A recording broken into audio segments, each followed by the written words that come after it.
Hello everyone, my name's Jonas Panda and welcome to the final episode of the cancer mini-series where I talk about my cancer stories and experiences while being in hospital. This is going to be the final episode and it has been a very quick week, I have to say. Even though today is only Thursday and I'm pre-recording it, it feels like it's been fast. But anyway, we'll get right into this. Basically, what today's story is going to be about is my last ever chemotherapy treatment, which happened to be on March of 2016. I don't know the exact date, but it was in March 2016. This was my last ever chemotherapy. So I'm sure you've heard, and some of my tweets where I had my last intensive chemotherapy on November of 2015. Both very different things, I have to say. Intensive chemotherapy is the stuff that makes your hair go out. There's the stuff that really hurt. That all stopped in November of 2015. In March 2016 is when I had my last ever chemotherapy, and it was a special type of chemotherapy called Me-Pact, which most of you know from my Me-Pact Monday series, which was an immunotherapy drug that was given to me in order to boost my immune system and is to get me to as healthy as I can be for where I am now. So now you know what it means and what it is. It is, luckily for this case, it wasn't an intensive drug, it was just a day case drug, which means you just go in for the day and you go out the same day. So I go into the hospital all buzzing out my tits like, this is my last chemo, let's fucking go! That's what I was wanting to be like. I was just like, it's my last chemo, come on, get it done and over with. That's what I was really like.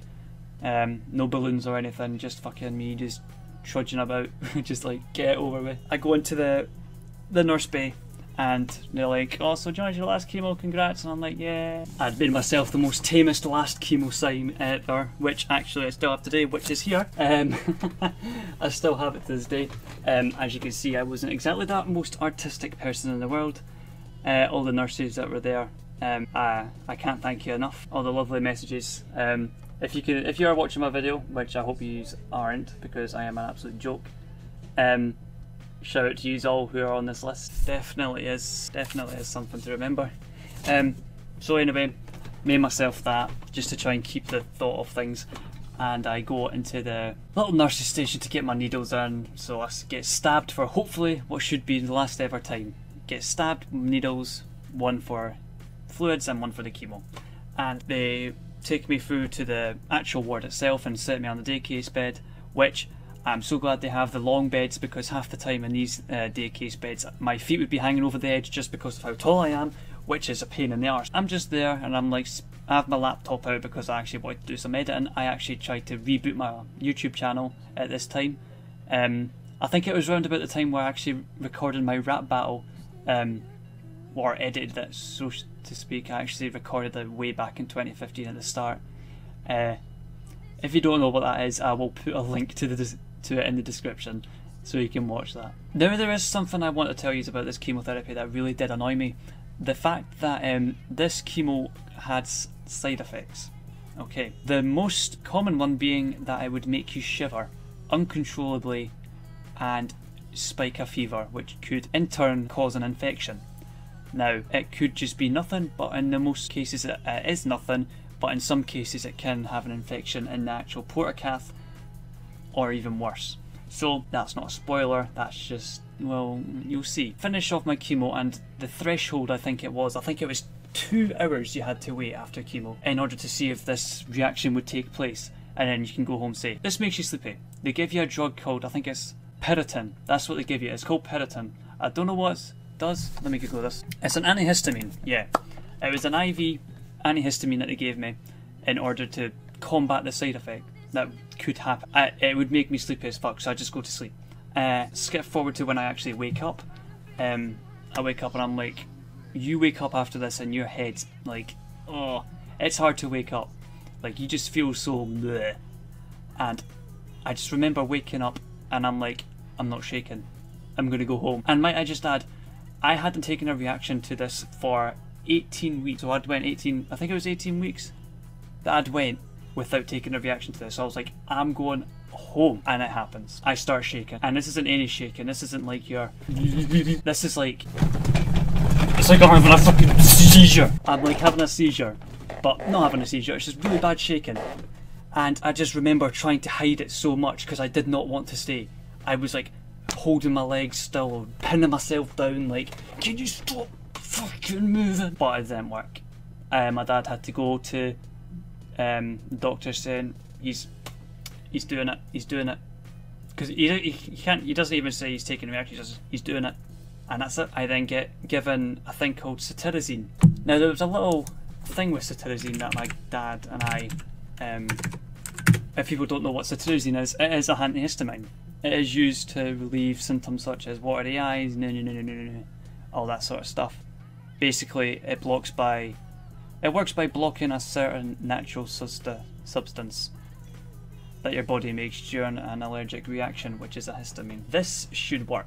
This basically should stop me from shaking, yeah? But I'm not stopping. I'm shaking. I'm like, it's like I've got full-on Parkinson's, yeah? I'm just sitting there shaking like an absolute motherfucker. Nothing can stop me. Like trying to take my temperature, but I'm like shaking, and there's like, it's one of those in the ear temperature things. Stick it in the ear and it comes up the temperature. Bang, 38.5. I've got a temperature. So they're like, right, John's got a temperature, we have to keep him in. At this point, my heart just sank. Like, there's nothing worse than being told on your last chemo that you have to stay in hospital for an extra day or two to make sure this fever goes down. And of course, what happens? I get admitted, I go into my room, and the fever just gets a little bigger. I'm sitting there like, what the fuck's going on? They're like, right, we have to take some blood tests, and these tests take ages to come back. They're like, yeah, okay, you've still got a temperature, you're going to have to stay until it goes away. So they start what they do the general antibiotic thing, broad spectrum antibiotic to try and get away the infection, and then they're scared that it's an infection in the line. So what do they do for that? They have to change my ports. And I tell you, as easy as it sounds getting your ports changed, it is not fun, okay? At this point, I had an extremely big phobia for needles, okay? Now, they're not so bad because, you know what, I've dealt with it all. A needle, it's pathetic compared to some of the stuff that I used to do, okay? But at this point, I'm petrified of them, right? So the fact that then they need to pull it out of my chest and stab me again, it's really hurtful. I'm refusing. I'm like, you can keep it in. I don't want it changed. I just remember it so well that they're like, they take it out and I'm sitting there just crying, like no holding back, absolutely bawling my eyes out, crying of how painful it really is to have that changed. Like, especially when you're like that. Not only am I absolutely just extremely infuriated at the fact that I'm not home because I took an allergic reaction and also had a stupid fucking shaky screen syndrome, it just made my whole day fucked. So just to skip forward a few days, well, a couple of days, they had to keep me on antibiotics, and they're like, right, John, your temperature's going down, you can go home. And that was really it. You just go home and I remember just sitting there in my bed just like, I don't have to do anything anymore. I really see now that nothing's really changed. Now, looking back onto that day, I still just sit and do nothing. Except now I do nothing and I have hair. It really is life-changing, I guess. So I guess I'll just end off the series on just a little reflection over the whole week and for the future. I guess this whole week I did tell you all my most memorable stories of me having in hospital. It was pretty hard to tell them. As much as I put on the smile, it is hard to do, especially when you're talking about this sort of stuff. There are some stories that, even though they did seem a bit tame or in sort of way, for me they're most memorable because living them is a lot harder and interesting than telling them, because they're the sort of things that you tell people but people are like, right, it doesn't seem that bad. But when you're living it, it really does change the fact, like, and it changes for everyone else. Like, there's some people that go through it, steamroll it, pass it away, just brush it off. And for me, it was really hard just because of who I am. I was never the brave person. I was never the strong type of person. Anyone that knows me or knew me back in the day, I was that skinny little kid at the back of the class who had no mates and just kept to himself. I guess it's hard in the sort of sense going into things knowing you don't have anyone, but you have your family there, and that's all what really mattered. Is that family was there for me at the point I needed them the most, and I am so grateful for that. Even from my first ever video that I did on YouTube, which, funnily enough, is just Call of Duty gameplay. I would never expect to have people watching my videos like this, even though Jev did shout me out, and even though I do decline in subscribers every day, even though the views differ, I don't care. As long as someone is out there watching this and at least in some way likes it, it's a win for me. So no matter what people say to me, like, oh, your channel's dying or anything like that, I don't care. I'm still going to be here making videos regardless. I've gone through enough to know that giving up is the wrong answer, and giving up is just not right. It's always better to look to the future, and it's never good to dwell on the past. And I guess that's my new motive that I've actually came with in recent days, because I feel like recently I've been trying too hard.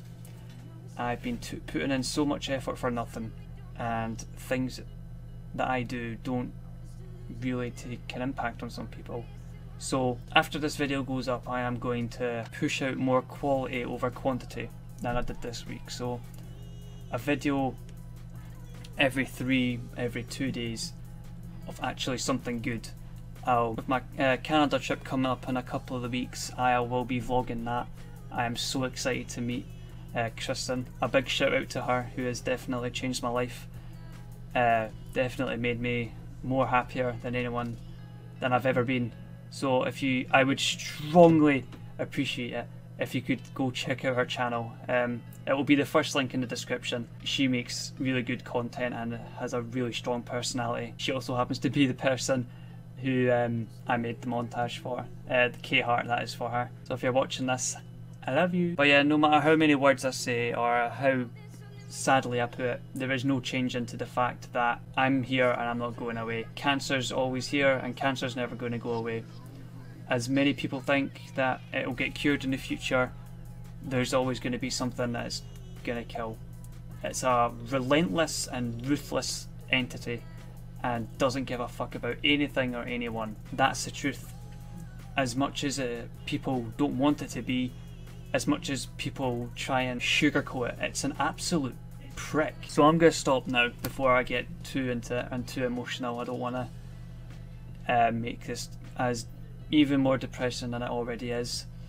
If you did enjoy this whole series, please leave a like on this video. I would greatly appreciate it. And if you have any other ideas of what you want to see on the channel or what you want me to speak about, I was actually thinking about talking some of my stories about when I was in customer service, when I had my old job.